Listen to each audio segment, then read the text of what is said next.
I'm going to be sharing how I received my UAE Golden Visa as a nursing assistant, as a CNA. How I received the Golden Visa renewable every 10 years, like the 10-year Golden Visa. And something inspired me to share this. Nowadays when we talk about getting employment, getting a job, doing something, a lot of people are like, no, no, no, no, there are no jobs. Or a lot of people are like, you will not get this, you will not get that. In short, don't do CNA courses because without experience, you will not get a placement.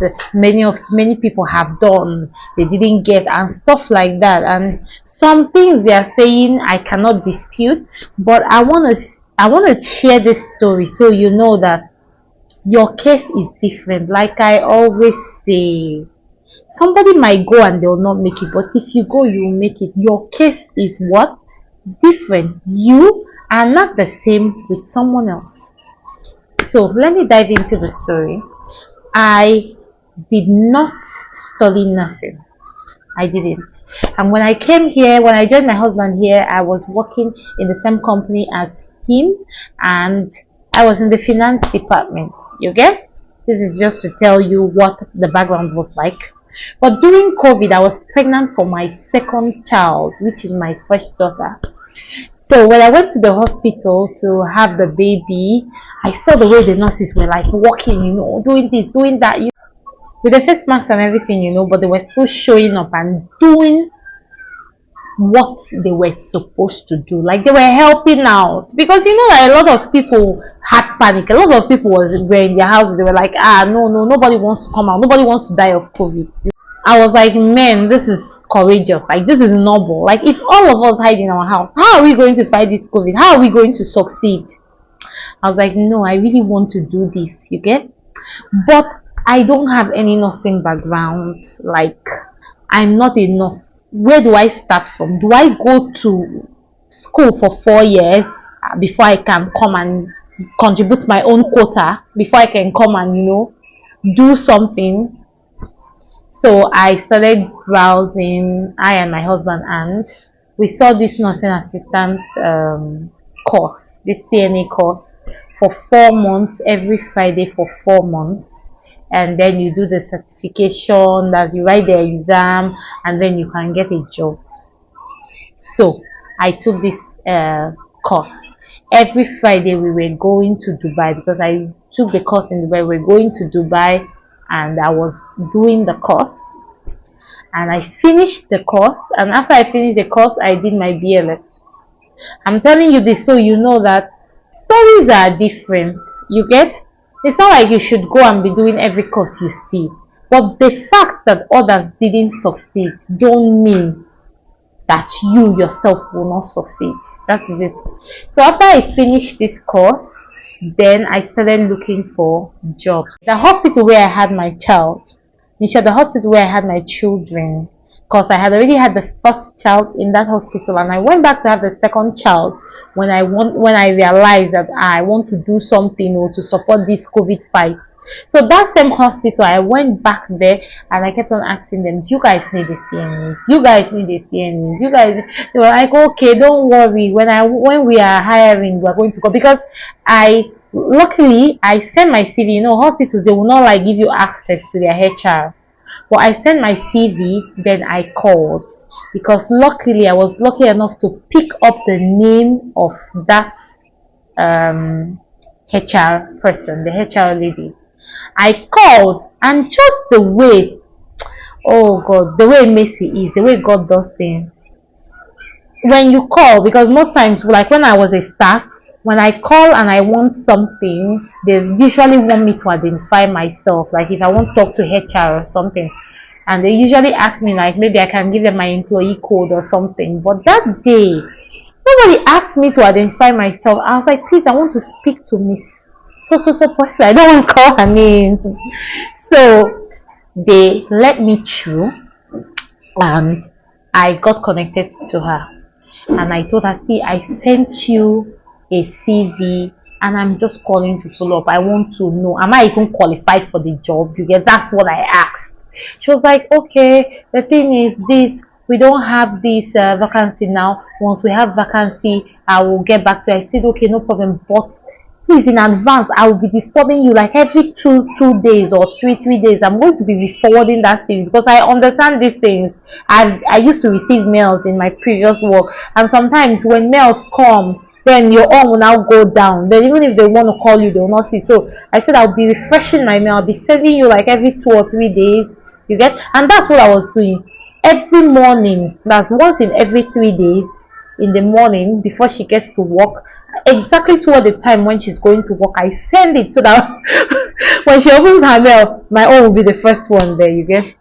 So after some time, she called me one day and said, there's a vacancy, oh, but I don't know if you take it, or the salary is small and everything. I was like, who is talking about salary? I wanted to get, experience and stuff like that. I was like, she was like, okay, we're going to first of all do an exam on Zoom. So it was a nursing director. They did the exam. They just asked me stuff like, the normal values for all the vitals. You get like temperature, what is the normal range, BP, all those things. They just asked me things like job of a CNA and some other things. You get. So after that, then they invited me to the interview. So when I came to the interview, then they now start asking me stuff like, do I have experience? You get? And when they ask you that question, it's a tricky question. You should never lie. Never ever lie on never ever lie on your application. Don't claim what you're not. So I told the truth. I said, I don't have an experience. But luckily for me, back home, my auntie, my mom's sister, was a community health worker in our healthcare center. This is what I told them because this was the truth. And I had helped her sometimes when they need to recruit some people to do some tasks, like when they were sharing mosquito nets or something. I think Nigerians will understand this. When they were sharing mosquito net or something, I was among those that did the job. Then when they are trying to educate the public on hand washing, do that effects of mosquito, then help them in their healthcare center. I used to go there and stuff like that. So I got some experience, and they were like, wow, okay, can you get like something from her saying, and luckily because I actually did what I said I did, I was able to get the reference. You get. And then they asked for some other things like, just like people that can say, they know you've done this, you get experience certificate. So I got everything that they asked for, and I started work just like that. I started work, and it was like a dream come true for me because people were like, this course you people are doing, it's not working, it will not work, or you will not get jobs. So you get. So I was among the few people that got the job, and I thought like that was already my reward for doing the course. I didn't know that God had better things in store for me. So fast forward to after working there for some time, when they started giving the first batch of now they were giving in short, they are not that they were. After working there for some time, then they now started rewarding frontliners. So they started rewarding extraordinary doctors and nurses that fought COVID, right? Doctors and nurses. And I was a nursing assistant, the assistant of the nurse, the nurse's assistant. So they started rewarding them, golden visa was just flying everywhere. This doctor was like, I've gotten my own. This nurse was like, I've gotten my own. I was like, congratulations. I was just telling them congratulations, and I was happy for them. But I was not expecting the golden visa because, let's be realistic. They said doctors and nurses, and okay, they also rewarded volunteers, some people that did voluntary work, but there was never a time I heard that they were rewarding nursing assistants. You get. So I was like, anyway, that's good for them. I didn't even have it in my mind. You get. So one day, one of my sisters that was a nurse here, but she has relocated to UK. She came. Okay, before then, one of my Indian colleagues called me up one day, and he told me, because the guy is a nurse, but because he has not gotten his license in UAE. He has not gotten it, so he was working as a nursing assistant, same as me. So he called me one day and he was like, "Oh, he just got his 10-year golden visa." Da, da, da, da. You know, he said, I should check. That don't I have it? I said, I don't have. He said, no, no, no, maybe I have. I should check because I did COVID work. Oh, I took PCR. I worked in the triage room. I was a frontliner in every essence. Like, when the patients are coming, we're the ones who take them. We're the ones who accept them. So before tests have been done to know if this person has COVID or not, we have already come in contact. We are the ones doing some of the taking, swabbing, you know. I did the work, but he said, no, no, no, check that they gave him golden visa. I said, because I heard that they were applying for the golden visa, you get? So I said, I didn't apply. He said, no, no. I said, how can I check for something that I didn't apply for? This is what I was saying. I didn't know. I didn't know that UAE wanted to surprise me as a Nigerian. Hey, God. So I didn't say much to him. But that night when I was on night shift, when I got to work, I was still, thinking and pondering on what we spoke about. So one of my colleagues, but she's a midwife and she is from Nigeria. She's in short from my village. So I asked her, I said, see what this person said. Then she said, check now, maybe you have. I said, but I didn't apply. So she gave me the directives on how to download the ICP, yeah, the ICP app. And I downloaded it, doing everything, clicking, enter this data, just to see my status. It's not like it was an application, no, it was just to see, because I was previously under my husband's visa, under his sponsorship, you get? So he was the one sponsoring me. So I didn't have the app on my phone, so she just wanted me to download the app to see if I, just to see what it was, if I had a visa under my husband still or what. So they said, put your email, put this. I was just following all the prompts, UAE, ID, this, that.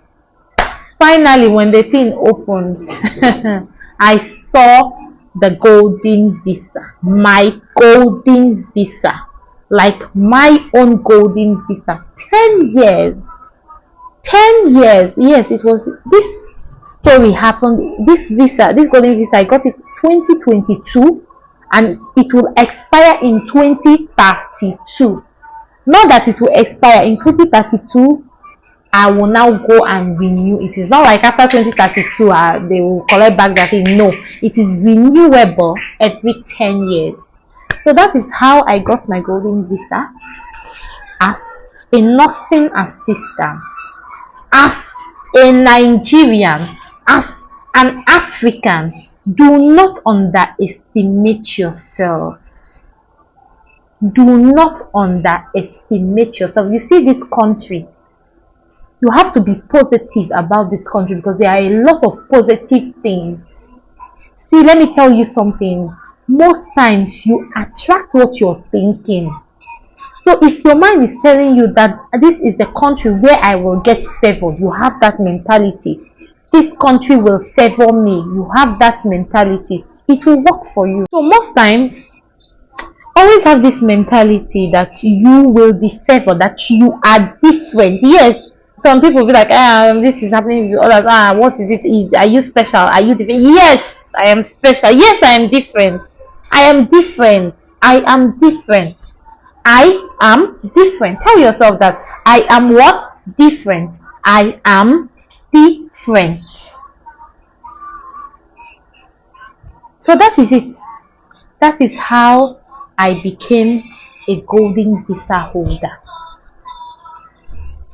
So whatever you want to do, just think of it, have a plan and hit it. Keep staying positive, keep working hard in the United Arab Emirates and other places. One day, just one day, your hard work will pay off.